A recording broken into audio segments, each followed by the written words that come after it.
If you're like me and you're watching the housing market, it's hard to make heads or tails of exactly what's going on right now. You, on one hand, had the National Association of Realtors just come out last month for the most recent month of data for May and say that it is the lowest month May has ever produced for pending sales. Now, that's not good news if you understand the idea that they've been tracking that number for about 23 years. And this past May happens to be the lowest number of homes going under contract. And you might say the old adage, well, Jared, there's just a lot less homes to sell. There's not enough supply. Well, that's not exactly true when you look at the data around Florida, and we've got some 70, 80% more homes than last year. Whereas the rest of the country, they're only running 20 to 30% increase in inventory over the last year. Add to that, it's a very common occurrence that we see new records broken on the amount of price reductions that home sellers are having to produce in order to sell their homes. And yes, all the while you see these weird weakness trends in the marketplace, on the other hand, you see median home price records being set. Month after month, the data print comes out and it says, surprise, people have never had to pay more for a home in many of the markets throughout the country. And obviously we have to keep our eye on that because that is changing market by market. And as we see, unemployment rate across the nation is slipping and heading on an upward trend. And as we know from history, that as the unemployment rate rises, with it goes increases of even more listings. And in reality, we're already up in Florida. We have a big number of homes for sale across the state. And my friends, we're early in this market cycle where we're already seeing a lot of inventory even before the unemployment rate, particularly in Florida, has spiked up very high. In theory, there's going to be even more inventory next year in response to people losing their jobs this year and happening right now in real time as lots of layoffs are being announced around the country. But I will digress. The topic of the day is Windermere, Florida. This is a largely luxury marketplace, and we're going to see exactly how these market changes are affecting this small town here on the west side of Orlando. So if you own a home in Windermere now, or if you're thinking of buying one, you need to see this up. And if you're interested in a lot of other Orlando marketplaces and staying on the pulse month in and month out, this is the channel for you. Make sure you smash the subscribe button. Let's dive into the update. So I'd like to start with a larger area around Windermere just to give you kind of like a base to compare it to. Is it indexing over or under in different areas across comparing it to the Orlando metro area? So look at this. So you have closed sales in Orlando. This is May 2024 data against the year prior, and it shows us how we're doing against prior year. Down 3% in sales across Orlando. Cash sales were down almost 10%. Cash as a percentage of sales dropped to 26% Orlando-wide, which represents about 1 in 4 of all sales coming from cash, a little bit below the average, I'd say there. Median sale price is very flat. You look at this little miniature 1-year graph over here, you can see it level, but it was right at 1.5%. It's kind of like how the state is doing. Orlando's trending very comparably. Look at dollar volume. We had an increase in price, but we literally broke even in sales year over year.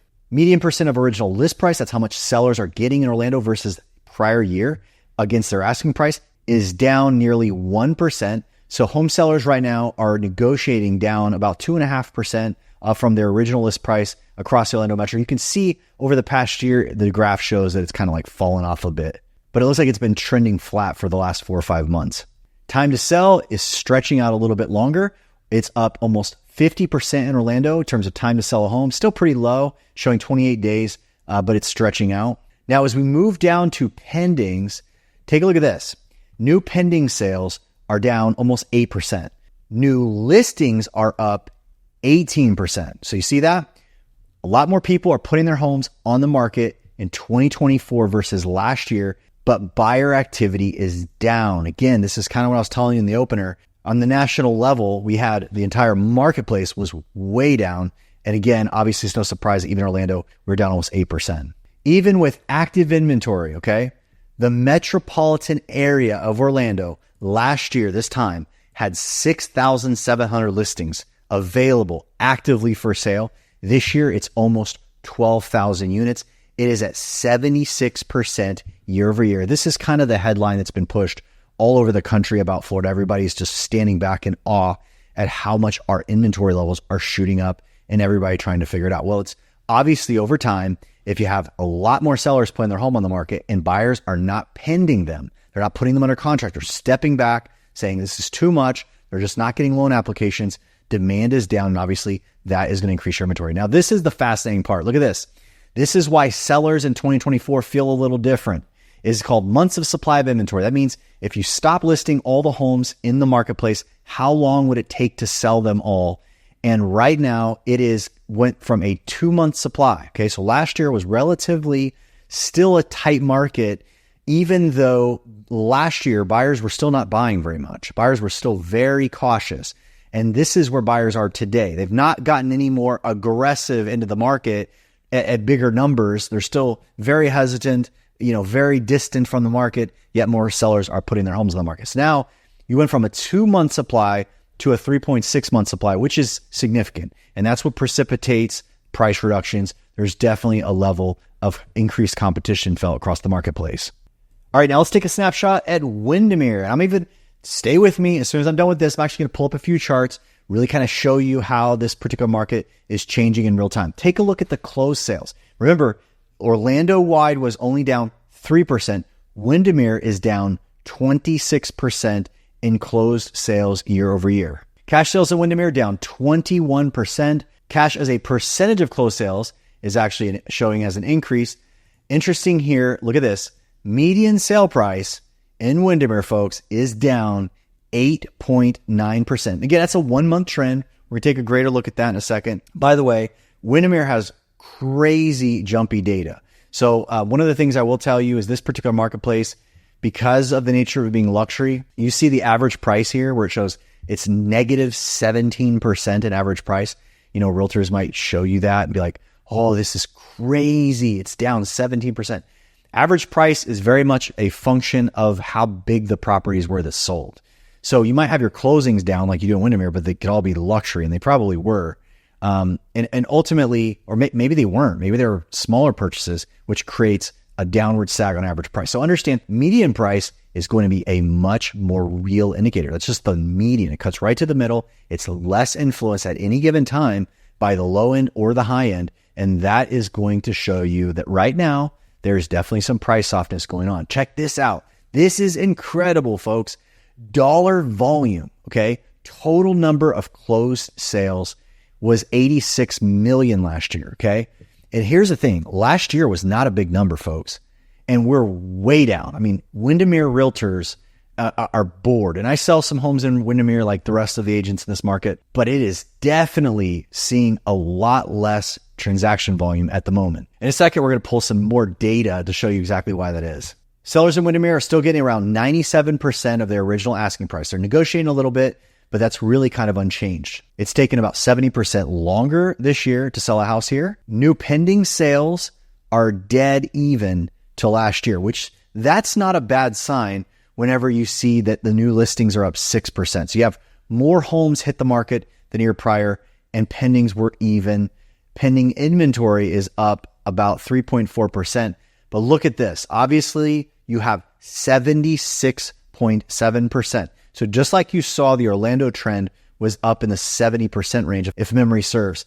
You can see that inventory, again, in Windermere is also stacking up. Look at the months of supply. Months of supply went from 2 months to 4 months. It is a straight up movement in that chart. Now let's dive in a little bit closer and show you more detail of what's going on here. All right, folks, let me show you what you're looking at here. This is active inventory, and this is the history for Windermere. This is going back the left side of the chart where you see my cursor over here. This is January of 2012. This shows you that really going into the pandemic era, that somewhere around 340, 350 homes on the market at any one given time was kind of the norm. You can see that Windermere shot all the way down to about 50, 60 homes on the market, as obviously there was a constrained supply because of COVID and everybody just buying up as much as they could with low interest rates.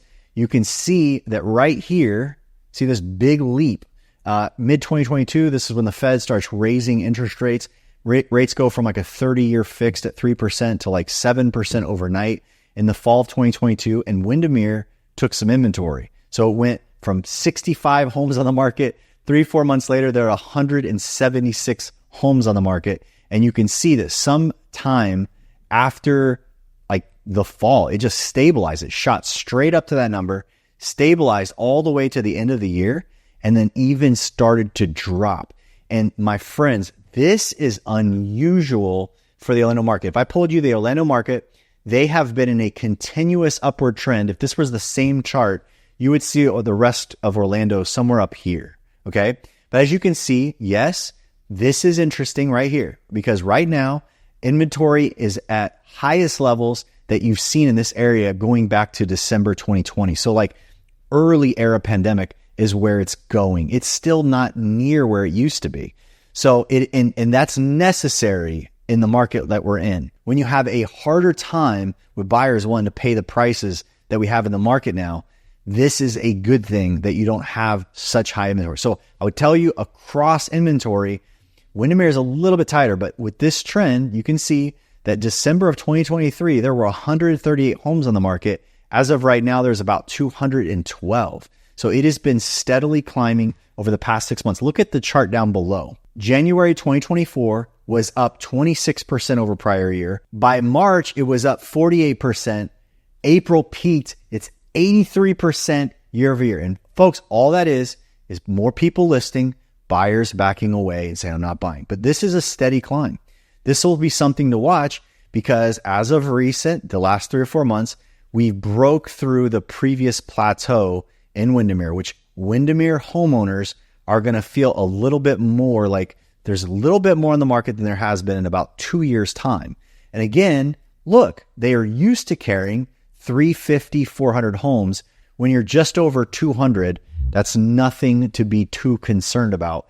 However, 300 plus with a lack of buyers will probably feel different, and it'll probably set some longer time frames to try and sell a house here. Take a look at this. You're looking at new listings on the market. I really want to call your attention to down here.